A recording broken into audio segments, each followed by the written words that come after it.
Yesterday, someone made you do something you didn't want to do, and you didn't even realize it. Maybe it was your roommate who somehow got you to pay for dinner again, or your colleague who dumped their work on your desk with a smile, or that family member who guilt-tripped you into saying yes when every fiber of your being screamed no. Here's the terrifying truth. Manipulation isn't just in movies or crime documentaries. It's happening to you right now, multiple times a day, by people you trust. And by the end of this video, you'll see the invisible strings that have been controlling you all along. Let me show you exactly how they do it. Let me tell you about Sarah. She's a 23-year-old college student, smart, independent, the kind of person who thinks she can't be fooled. Last Tuesday, she realized she'd been manipulated 6 times before lunch. 6 times. And she only caught 2 of them. Here's what happened. Her roommate asked to borrow money for groceries, but phrased it as, "I know you're always so generous, unlike most people." Sarah handed over $50 she couldn't afford to lose. At her morning class, a group project member said, "You are so much better at this than me. I just mess it up." Sarah ended up doing 70% of the work. During her shift at the campus cafe, her manager said, "I'd ask someone else, but you're the only one reliable enough." Sarah stayed 2 hours past her shift, unpaid. Sound familiar? It should. Because this isn't just Sarah's story. It's yours. It's mine. It's everyone's. Dark psychology isn't about evil masterminds in dark rooms plotting world domination. It's your coworker, your friend, your family member, your classmate, using subtle tactics that bypass your conscious mind and pull your strings like a puppet master. The scariest part? Most of them don't even know they're doing it. These manipulation tactics have become so normalized, so embedded in our daily interactions, that they are invisible. But once you see them, you can't unsee them. And that's exactly what we are going to do today. I'm going to walk you through the real manipulation tactics used in college, family settings, and workplaces. Not the dramatic, obvious stuff you see in movies, but the subtle, everyday psychological tricks that drain your energy, steal your time, and make you question your own reality. By the end of this video, you'll recognize these patterns instantly. You'll understand why you always say yes when you mean no, why you feel guilty for setting boundaries, why you end up doing other people's work, solving their problems, and sacrificing your own needs while they walk away smiling. Let's start where manipulation is most common and most disguised as friendship: college. College is where most people first encounter systematic manipulation, and here's why. Everyone's desperate. Desperate to fit in, desperate to succeed, desperate to not fail. And desperation makes people vulnerable. The guilt trip group project partner. Meet Alex. He's in your group for a major project worth 40% of your grade.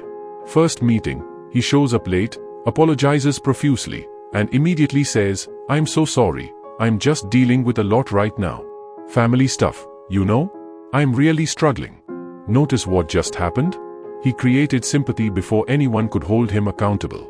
It's called preemptive vulnerability, a dark psychology tactic where someone shares just enough personal struggle to make you feel like a monster if you expect normal standards from them. Week 2, Alex hasn't done his section.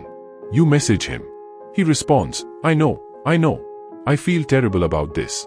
You must think I'm such a horrible person. I promise I'll do better." He's not promising to do the work.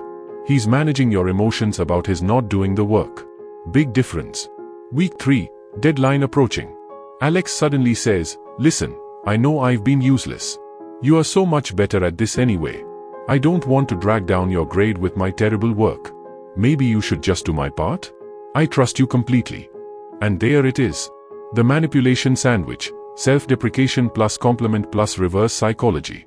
He makes you feel like taking on his work is your idea, like you're the hero, like you're protecting your own grade. You end up doing his work, and he ends up with the same grade as you. Zero consequences for him. Maximum exploitation of you. The "I'm just being honest" bully. Then there's Maya, the friend who constantly tears you down and calls it honesty. Those jeans make you look bigger. I'm just being honest because I care about you. You're probably not smart enough for that internship. I'm just being realistic so you don't get hurt. Everyone thinks you are too sensitive. I'm just telling you what others are afraid to say. This is honesty cloaked cruelty, a manipulation tactic that disguises emotional abuse as friendship.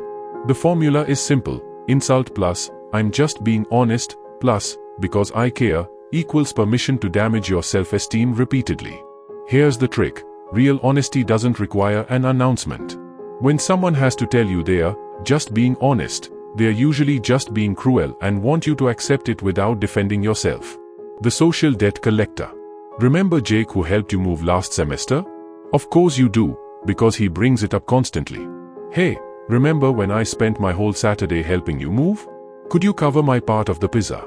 I need notes from the lecture I missed. You owe me after I helped you move, remember? Jake has turned one favor into permanent social debt. This is called favor leveraging, where someone does something helpful once and then extracts unlimited returns on that single investment. They keep the debt alive by reminding you of it constantly, making you feel like you are always in their debt, always owing them, always one favor behind. The manipulation works because humans have a deep psychological need to reciprocate. We hate feeling indebted. So we keep paying, and paying, and paying, long after the original debt was settled. The boundary tester. Late at night, your phone buzzes. It's Chris. Hey, can I come over? I need to talk. You are exhausted, studying for an exam tomorrow, but Chris knows you are awake because you posted on social media 20 minutes ago. You say, I'm really tired. Can we talk tomorrow? Chris responds, wow, okay. I guess I know where I stand. I was there for you when your relationship ended, but sure, I'll just deal with this alone. This is boundary punishment, where someone makes you pay emotionally for setting a limit. The message is clear. Your boundaries are selfish, and enforcing them makes you a bad friend. The manipulation escalates each time you defend your boundaries, training you to stop setting them altogether. College is where these patterns start because the stakes feel lower. These are just friendships, just group projects, just social dynamics. But these same tactics follow you home for the holidays, and they definitely follow you into the workplace. Speaking of home, let's talk about the place where manipulation is most painful because it comes from people who are supposed to love you unconditionally. Family manipulation is the most complex because it's wrapped in love, history, and obligation. These people changed your diapers, paid for your education, or shared your childhood. So when they manipulate you, it feels like betrayal to even notice it. The guilt industrial complex, mom edition. Your mom calls. You are busy, stressed, drowning in deadlines. But you answer because you always answer. I don't want to bother you. I know you are so busy with your important life. I'll just sit here alone. Don't worry about your mother who sacrificed everything for you. I'm fine. I'm always fine. Alone. But fine. This is martyr manipulation, where someone positions themselves as a perpetual victim of your independence. The underlying message, your life outside of serving them is an act of abandonment. Your success is their suffering. Your happiness comes at their expense. The genius of this manipulation is that it's technically not asking for anything. She didn't demand you visit or call more often. She just painted a picture so emotionally loaded that you feel compelled to fix it. You are not responding to a request, you are responding to manufactured guilt. Here's what makes it dark psychology. It's designed to make you feel responsible for emotions you didn't cause and problems you can't solve. Your mom's loneliness, real or performed, becomes your emergency. And if you don't drop everything to address it, you are the villain. The comparison weapon. Your cousin Rahul just got promoted again. Such a smart boy. So successful. His mother must be so proud. Nothing about you was explicitly criticized. But you feel criticized, don't you? That's because comparison is one of the most effective manipulation tools in family settings. It attacks your worth without making a direct accusation you can defend against. The manipulation has layers. First, it creates inadequacy. You are not measuring up to this mythical perfect cousin. Second, it creates competition where none should exist. Your value is now relative to someone else's achievements. Third, it creates a moving goalpost. Even if you achieve what Rahul achieved, there will be someone else to compare you to. The darkest part? When you express hurt about the comparison, you are told you are too sensitive or can't handle reality. Your valid emotional response becomes evidence of your weakness, which reinforces the original message that you are inadequate. The "I'm just worried" controller. Your dad calls for the third time today. Where are you? Who are you with? What time will you be home? I'm just worried about you. You know how dangerous things are. I just want you to be safe. This is control disguised as concern. The manipulation works because caring is weaponized. How can you be angry at someone who's just worried? How can you set boundaries with someone who's just trying to keep you safe? But here's the truth. Real concern respects your autonomy. Real worry doesn't require constant surveillance. When someone needs to track your every movement to feel comfortable, that's not about your safety. That's about their need for control. The manipulation escalates when you push back. After everything we've done for you, you can't even give us peace of mind? You want us to worry ourselves sick? What kind of child treats their parents this way? Notice the shift? Your boundary becomes an attack on them. Your need for privacy becomes evidence of your cruelty. The conversation is no longer about your reasonable need for independence. It's about your unreasonable refusal to manage their anxiety. The inheritance carrot. You know, I've been thinking about my will. It's important to leave things to children who actually appreciate their family. Children who visit, who call, who care. This is future leveraging, where someone uses potential future benefits to control your present behavior. The manipulation is elegant because nothing is explicitly demanded. There's no clear transaction. Just an implication that your inheritance is conditional on your compliance. The psychological impact is profound. Every interaction becomes a performance. Every decision is filtered through, will this affect the will? You are not visiting because you want to. You are visiting because you are afraid not to. Your relationship is no longer based on genuine connection but on economic coercion. And here's the cruelest twist. Even if you comply perfectly, there's no guarantee. The inheritance carrot can be dangled forever, controlling your behavior for decades, and in the end, the will can say anything. You've sacrificed your autonomy for a promise that was never real. The sibling triangulation. Your sister tells you, I'm not supposed to say this, but mom is really hurt that you didn't come to dinner last week. She cried. She thinks you don't care about the family anymore. I told her you're just busy, but you know how she gets. This is triangulation, where communication is deliberately routed through a third party to avoid direct confrontation and to create drama. Your sister becomes the messenger, but also the interpreter, and often the distorter. The manipulation works on multiple levels. You can't address the issue directly with your mom because you only heard about it through your sister. Your sister positions herself as your defender, creating false allegiance. And the real message, your mom's hurt feelings, becomes unchallengeable because it's second-hand information. Family manipulation is painful because these people know your deepest vulnerabilities. They were there when those vulnerabilities were created. And whether consciously or unconsciously, they know exactly which buttons to push because they installed the buttons. Now let's talk about where these tactics become professional: the workplace. The workplace is where manipulation gets sophisticated because there's money involved, career advancement at stake, and a power structure that enables it. Unlike college or family, workplace manipulation often comes from people with actual authority over your livelihood. The "we are a family" trap. Your boss says it constantly. We are not just colleagues, we are a family here. It sounds nice, warm, inclusive. But watch what happens when you try to set a boundary. I can't work this weekend. I have plans. Really? That's disappointing. I thought we were a team. I thought you cared about this family. This is corporate emotional manipulation, where family language is used to extract unlimited labor and sacrifice. Real families don't fire you for having boundaries. Real families don't pay you minimum wage while expecting maximum devotion. The family rhetoric is deployed to make professional boundaries feel like personal betrayal. When the company needs something, it's a family. When you need something, like fair pay or time off, suddenly it's just business.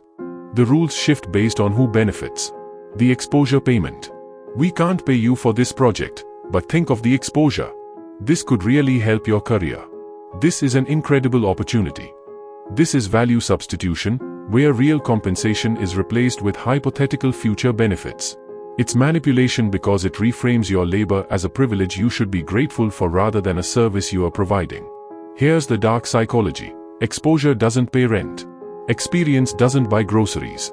But by framing unpaid work as an opportunity, they make you feel ungrateful or unsophisticated for expecting payment. They've turned your reasonable expectation into evidence of your lack of vision. The artificial urgency creator. Your manager sends an email at 6 p.m. Need this by tomorrow morning. Very urgent. Client emergency. You cancel your evening plans and work until 2 a.m. Next day, nothing happens with the project. It sits untouched for 2 weeks. This is urgency manipulation, where false time pressure is created to bypass your ability to negotiate or refuse. True emergencies are rare. Manufactured urgencies are constant.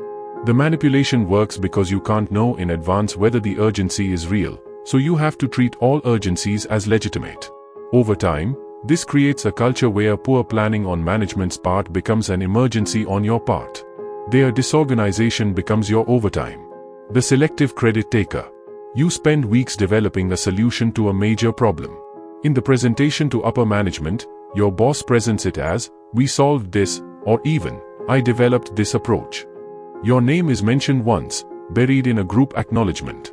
This is achievement appropriation, where your work is absorbed into someone else's career advancement. The manipulation is subtle because you are acknowledged, just not meaningfully. You can't claim you were completely ignored, but you also don't receive proportional credit. When you try to clarify your role, you are seen as difficult, not a team player, someone who cares more about credit than results. The system is designed so that advocating for yourself becomes evidence against you. The voluntary mandatory request. We are having a team building event Saturday morning. It's completely optional, of course. Totally voluntary. We just want to see who's really committed to the team culture here. This is the illusion of choice, where something is technically optional but functionally mandatory. The consequences of not participating aren't spelled out, but they are understood. Your absence will be noted, remembered, and held against you when promotion time comes. The manipulation works because the company maintains plausible deniability. You weren't forced. You chose not to come. Any negative consequences are framed as natural results of your lack of team spirit, not punishment for refusing to work on your day off. These workplace tactics work because there's real power behind them. Your boss can affect your income, your career trajectory, your professional reputation. The threat is implicit but very real. Now you see the patterns. You recognize the tactics. But awareness alone isn't protection. You need strategies. First, name the pattern. When someone uses guilt, say it out loud, even just to yourself. That's guilt manipulation. Recognition breaks the spell. Second, delay your response. Manipulators rely on immediate emotional reactions. Say, "Let me think about it," or "I'll get back to you." Time creates clarity. Third, set boundaries without explaining. "No" is a complete sentence. "I'm not comfortable with that" needs no justification. The more you explain, the more they have to argue against. Fourth, document everything in the workplace. Paper trails stop gaslighting. When someone says, "I never said that," emails don't lie. Fifth, build your support network. Manipulation thrives in isolation. Talk to others. Compare experiences. You'll find you are not alone, not crazy, and not overreacting. Finally, remember this: people who respect you will respect your boundaries. People who love you won't weaponize that love. People who value you won't make you prove it constantly. You deserve relationships built on honesty, not manipulation. Professional environments that respect your humanity, not exploit it. Family connections that support your growth, not stifle it. If this video opened your eyes to manipulation patterns you didn't see before, do 2 things for me. First, share this with someone who needs to hear it. That friend who always feels guilty. That colleague who works twice as hard as everyone else. That family member who can never say no. Send them this video. Knowledge is protection. Second, subscribe and hit that notification bell because next week, I'm releasing part 2, the specific phrases to use in each situation. Word-for-word scripts to shut down guilt trips, how to respond to comparisons, what to say when someone turns your boundaries into an attack. Practical, actionable responses you can use immediately. Drop a comment below. Which manipulation tactic hit closest to home? Was it the group project partner, the family comparison, or the workplace, family, trap? Your story might help someone else realize they are not alone. Remember, recognizing manipulation isn't about becoming paranoid or distrusting everyone. It's about protecting your energy, your time, and your peace. It's about building relationships based on genuine respect instead of psychological games. You are not a puppet. You are not a resource to be exploited. You are a human being who deserves authentic connections. And now you have the knowledge to demand exactly that. I'll see you in the next video. Until then, Trust yourself, set those boundaries, and remember, the invisible strings only work if you don't see them.